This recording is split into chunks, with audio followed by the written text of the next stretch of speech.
চট্টগ্রাম বিশ্ববিদ্যালয়ের শহীদ মিনারের সামনে অনেক ধরনের পাহাড়ি সবজি আর পাহাড়ি ফল পাওয়া যায়, সেটাই আজকে আপনাদের সাথে শেয়ার করব।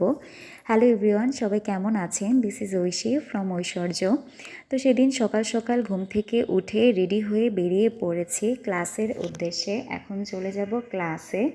সকালে ক্যাম্পাসটা দেখতে কিন্তু বেশ ভালো লাগে। এই তো চলে এসেছি ক্লাসে কিন্তু ভিডিও করা একদম নিষেধ, তবু আমি ছোট্ট একটা ক্লিপ নিয়েছি।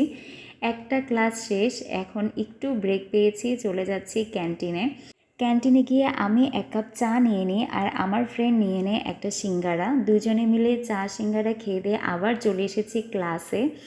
এরপর ক্লাস শেষ করে চলে যাব এখন বাসায়। আমি বেশিরভাগ সময় রেল ক্রসিং থেকে বাজার করি, অর্থাৎ 1 নাম্বার গেট যেতে যে বাজারটা পড়ে সেখান থেকেই আমি বাজার করি। কিন্তু সেদিন কেন জানি ইচ্ছে হলো যে শহীদ মিনারের সামনে থেকে বাজার করি। আমাদের শহীদ মিনারের সামনে কিন্তু দুপুর টাইমটাতে অনেক সুন্দর বাজার বসে, অনেক ধরনের শাক পাওয়া যায়।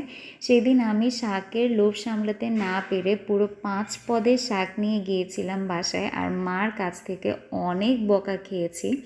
এরপরে এই তো পাহাড়ি আম নিয়েছিলাম। এই আমগুলো একটুও মজা না, দেখতে খুবই সুন্দর লাগে কিন্তু খেতে একটুও স্বাদ নেই। এছাড়াও পাহাড়ি অনেক